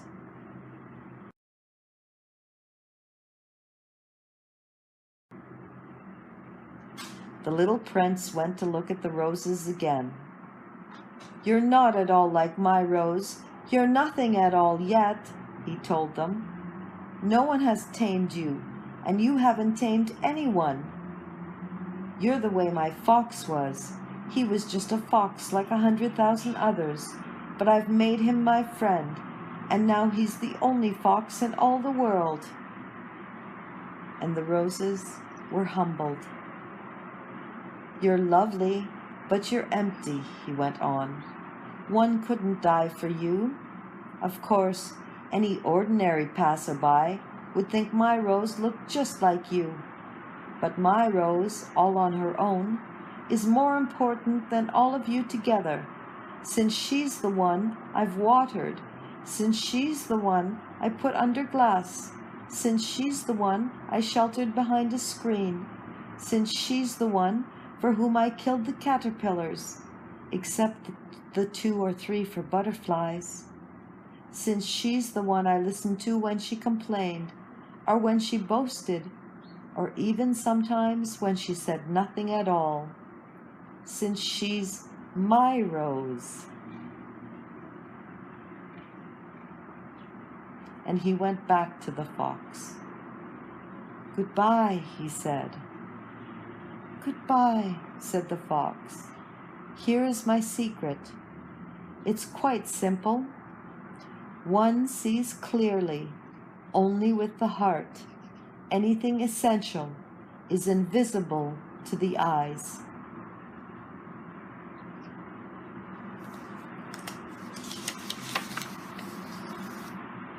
Anything essential is invisible to the eyes. the little prince repeated in order to remember. It's the time you spent on your rose that makes your rose so important. It's the time I spent on my rose, the little prince repeated in order to remember. People have forgotten this truth, the fox said, but you mustn't forget it. You become responsible forever for what you've tamed. You're responsible for your rose. I'm responsible for my rose, the little prince repeated in order to remember. 22. Good morning, said the little prince. Good morning, said the railway switchman. What is it that you do here? Asked the little prince. I sort the travelers into bundles of 1,000, the switchman said. I dispatch the trains that carry them, sometimes to the right, sometimes to the left. And a brightly lit express train, roaring like thunder, shook the switchman's cabin. What a hurry they're in, said the little prince. What are they looking for? Not even the engineer on the locomotive knows, the switchman said, and another brightly lit express train thundered by in the opposite direction. Are they coming back already? Asked the little prince. It's not the same ones, the switchman said. It's an exchange. They weren't satisfied where they were? Asked the little prince. No one is ever satisfied where he is, the switchman said. And a third brightly lit express train thundered past. Are they chasing the first travelers? Asked the little prince. They're not chasing anything, the switchman said. They're sleeping in there, or else they're yawning. Only the children are pressing their noses against the window panes. Only the children know what they're looking for, said the little prince. They spend their time on a rag doll, and it becomes very important, and if it's taken away from them, they cry. They're lucky, the switchman said.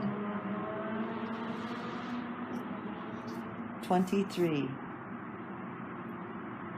Good morning, said the little prince. Good morning, said the sales clerk. This was a sales clerk who sold pills invented to quench thirst. Swallow one a week, and you no longer feel any need to drink. Why do you sell these pills? They save so much time, the sales clerk said. Experts have calculated that you can save 53 minutes a week.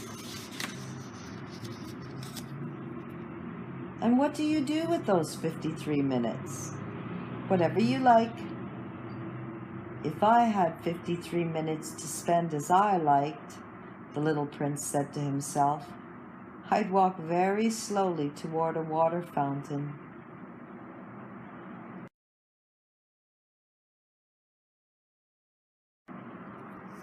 "24. It was now the 8th day since my crash landing in the desert, and I'd listened to the story about the sales clerk as I was drinking the last drop of my water supply. Ah, I said to the little prince, your memories are very pleasant, but I haven't yet repaired my plane. I have nothing left to drink, and I too would be glad to walk very slowly toward a water fountain. My friend the fox told me, little fellow, this has nothing to do with the fox. Why? Because we are going to die of thirst. The little prince didn't follow my reasoning and answered me. It's good to have had a friend, even if you're going to die. Myself, I'm very glad to have had a fox for a friend. He doesn't realize the danger, I said to myself. He's never hungry or thirsty. A little sunlight is enough for him. But the little prince looked at me and answered my thought. I'm thirsty too. Let's find a well. I made an exasperated gesture. It is absurd, looking for a well at random in the vastness of the desert. But even so, we started walking. When we had walked for several hours in silence, night fell, and the stars began to appear. I noticed them as in a dream, being somewhat feverish on account of my thirst. The little prince's words danced in my memory. So you're thirsty too? I asked. But he didn't answer my question. He merely said to me, water can also be good for the heart. I didn't understand his answer, but I said nothing. I knew by this time that it was no use questioning him. He was tired. He sat down. I sat down next to him. And after a silence, he spoke again. The stars are beautiful because of a flower you don't see. I answered, yes, of course, and without speaking another word, I stared at the ridges of sand in the moonlight. The desert is beautiful, the little prince added. And it was true.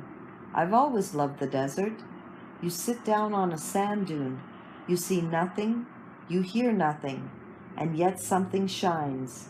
Something sings in that silence. What makes the desert beautiful, the little prince said, is that it hides a well somewhere.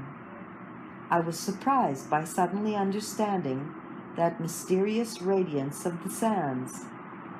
When I was a little boy, I lived in an old house, and there was a legend that a treasure was buried in it somewhere.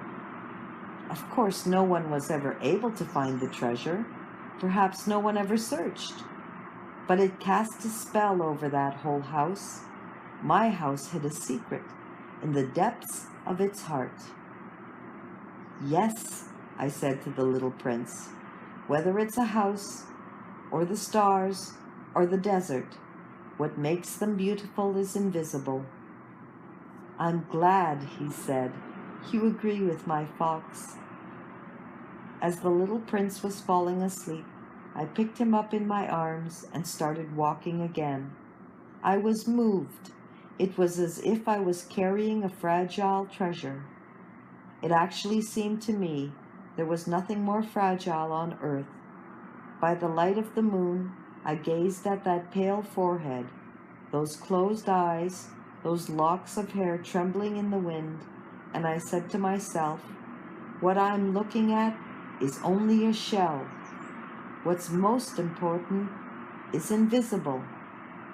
As his lips parted in a half smile, I said to myself again, what moves me so deeply about this sleeping little prince is his loyalty to a flower, the image of a rose shining within him, like the flame within a lamp, even when he's asleep.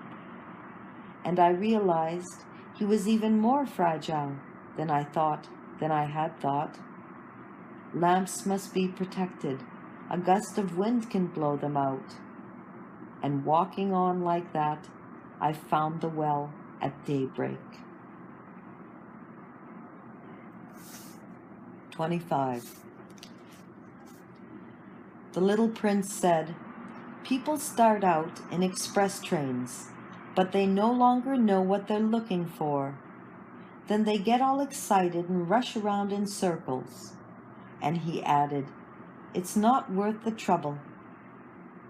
The well we had come to was not at all like the wells of the Sahara. The wells of the Sahara are no more than holes dug in the sand. This one looked more like a village well, but there was no village here, and I thought I was dreaming. It's strange, I said to the little prince. Everything is ready, the pulley, the bucket, and the rope. He laughed, grasped the rope, and set the pulley working.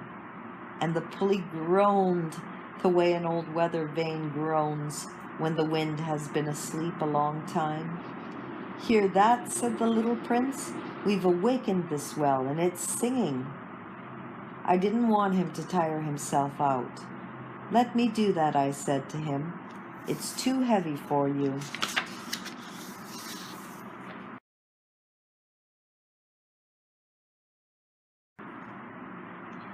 Slowly I hoisted the bucket to the edge of the well. I set it down with great care. The song of the pulley continued in my ears, and I saw the sun glisten on the still trembling water.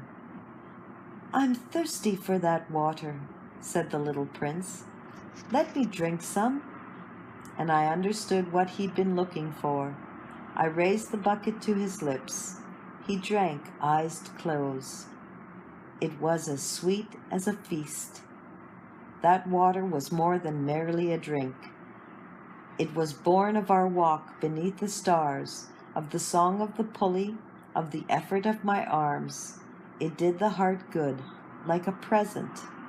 When I was a little boy, the Christmas tree lights, the music of midnight mass, the tenderness of people's smiles made up in the same way the whole radiance of the Christmas present I received.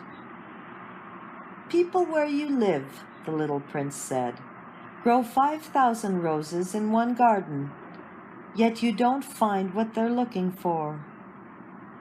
Yet they don't find what they're looking for. They don't find it, I answered. And yet what they're looking for could be found in a single rose, or a little water. Of course, I answered. And the little prince added, but eyes are blind. You have to look with the heart. I had drunk the water. I could breathe easy now. The sand at daybreak is honey-colored, and that color was making me happy too. Why then did I also feel so sad?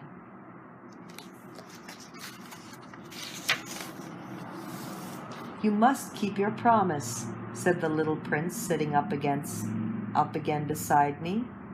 What promise? You know, a muzzle for my sheep. I'm responsible for this flower. I took my drawings out of my pocket.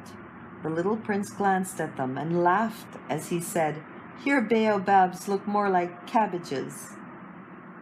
Oh, I had been so proud of my baobabs. Your fox, his ears look more like horns, and they're too long. And he laughed again.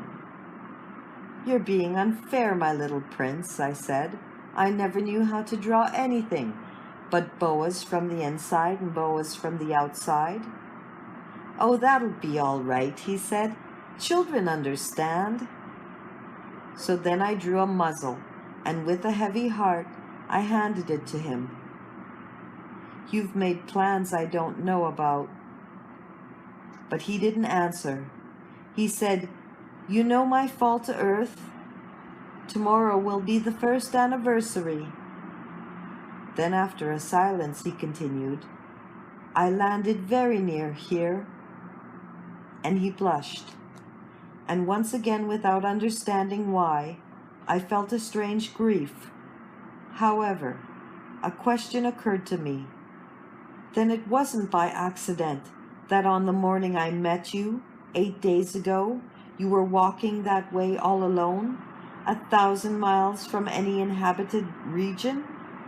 Were you returning to the place where you fell to earth? The little prince blushed again. And I added hesitantly, perhaps on account of the anniversary? The little prince blushed once more. He never answered questions, but when someone blushes, doesn't that mean yes? Ah, I said to the little prince, I'm afraid. But he answered, you must get to work now. You must get back to your engine. I'll wait here. Come back tomorrow night. But I wasn't reassured. I remembered the fox. You risk tears if you let yourself be tamed. 26. Beside the well there was a ruin, an old stone wall. When I came back from my work the next evening, I caught sight of my little prince from a distance. He was sitting on top of the wall, legs dangling, and I heard him talking. "Don't you remember," he was saying, "this isn't exactly the place." Another voice must have answered him then, for he replied, "Oh yes, it's the right day, but this isn't the place." I continued walking toward the wall. I still could neither see nor hear anyone, yet the little prince answered again, "Of course, you'll see where my tracks began on the sand. Just wait for me there. I'll be there tonight." I was 20 yards from the wall and still saw no one. Then the little prince said, after a silence, "Your poison is good? You're sure it won't make me suffer long?" I stopped short, my heart pounding, but I still didn't understand. "Now go away," the little prince said. "I want to get down from here."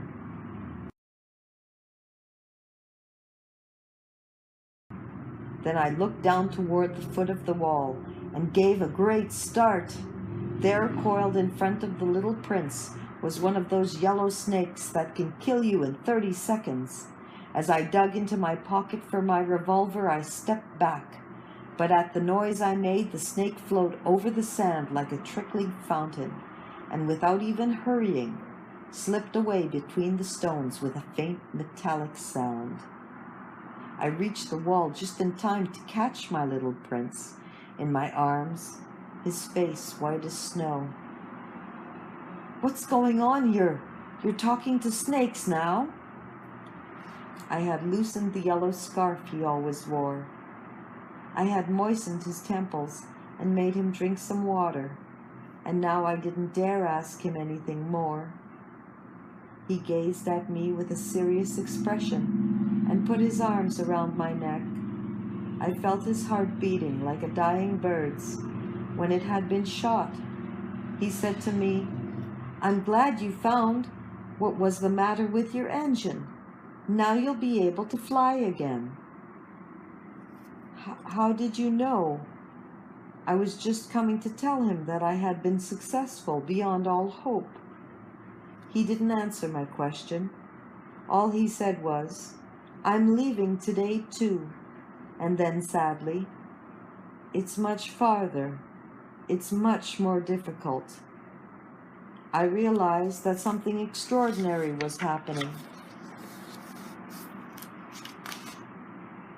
I was holding him in my arms like a little child, yet it seemed to me that he was dropping headlong into an abyss, and I could do nothing to hold him back. His expression was very serious now, lost and remote. "I have your sheep, and I have the crate for it, and the muzzle." And he smiled sadly.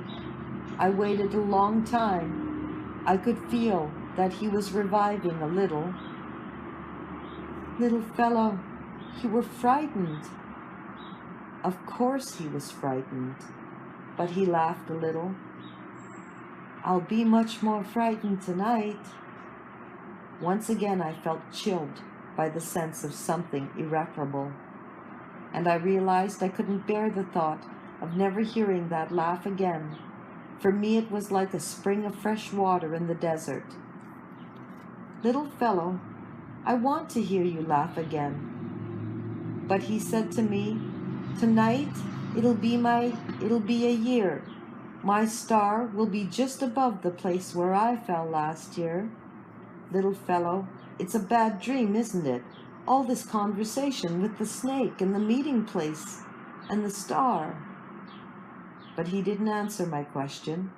All he said was, "The important thing is what can't be seen." Of course. It's the same as for the flower. If you love a flower that lives up on a star, then it's good at night to look up at the sky.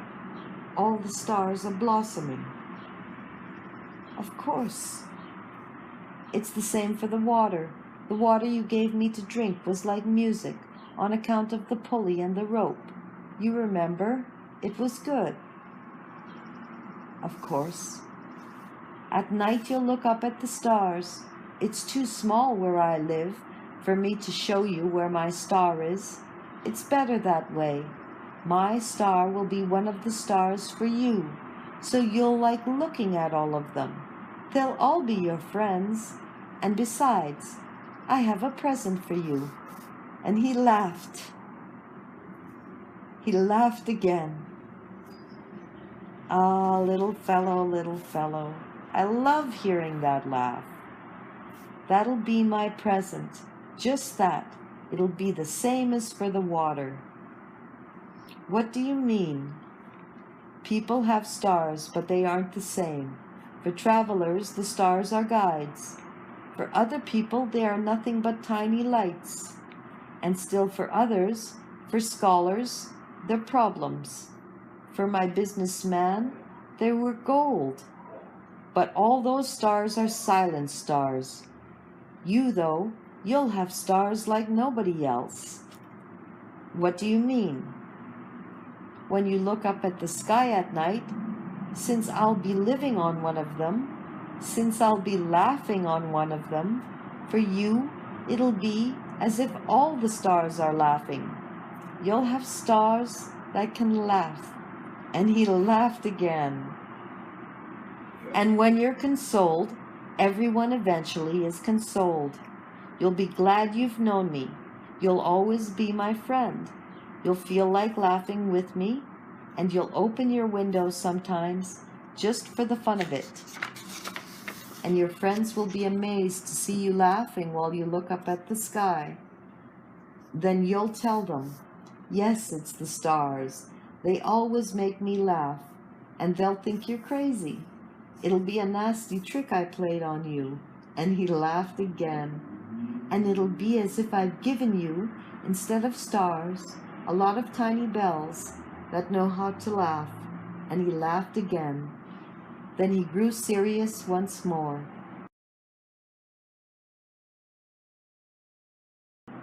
Tonight, you know, don't come. I won't leave you. It'll look as if I'm suffering. It'll look a little as if I'm dying. It'll look that way. Don't come to see that. It's not worth the trouble. I won't leave you. But he was anxious. I'm telling you this on account of the snake. He mustn't bite you. Snakes are nasty sometimes. They bite just for fun. I won't leave you. But something reassured him.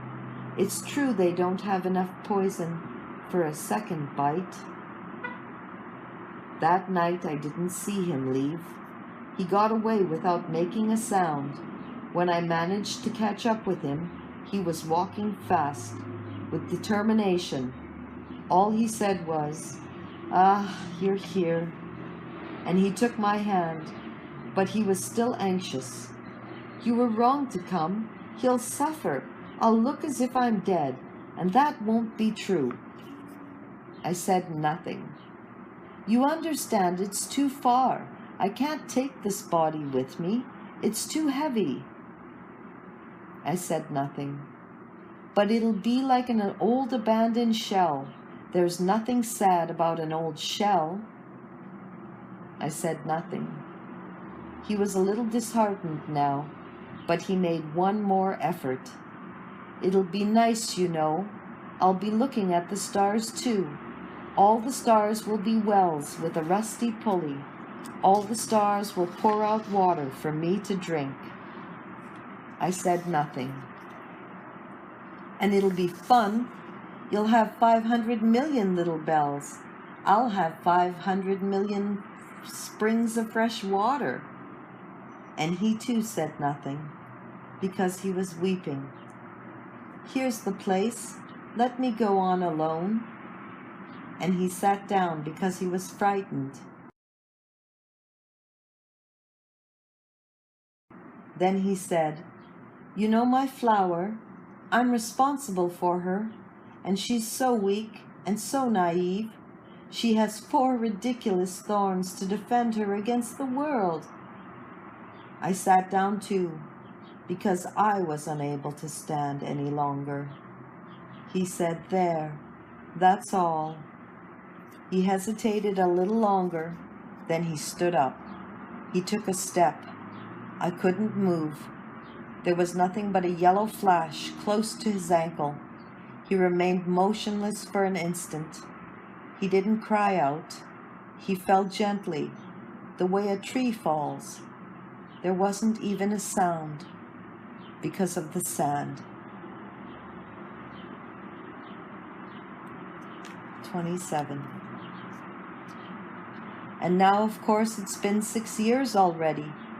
I've never told this story before.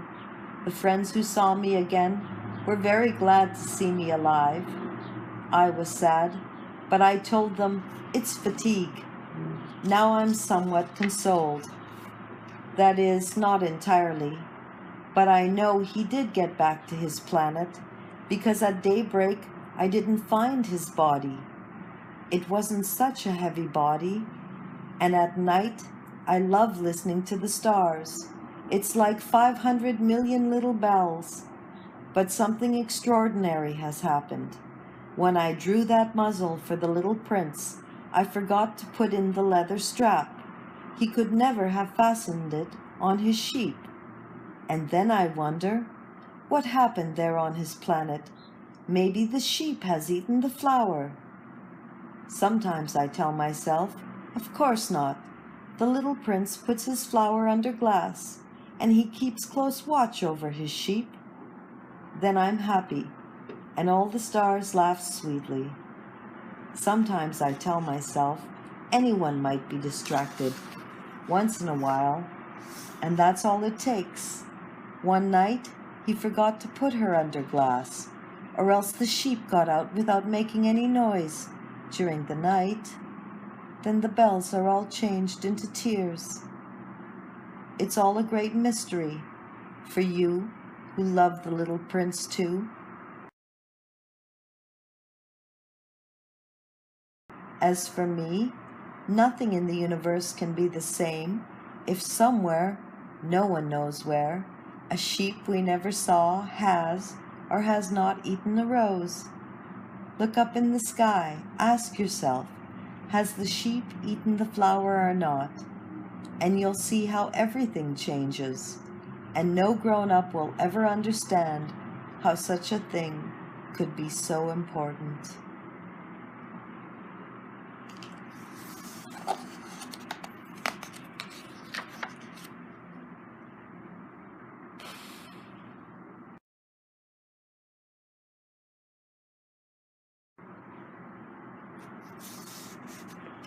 For me, this is the loveliest and the saddest landscape in the world. It's the same landscape as the one on the preceding page, but I've drawn it one more time in order to be sure you see it clearly.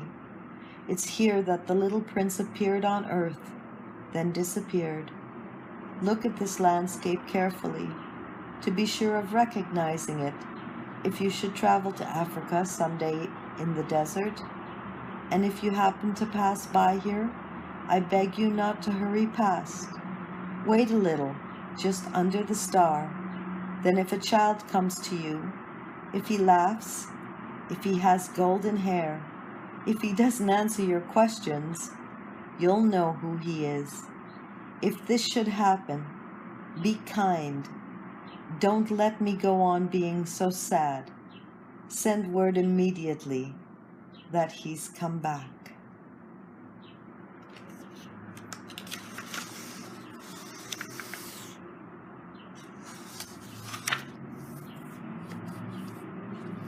Well done.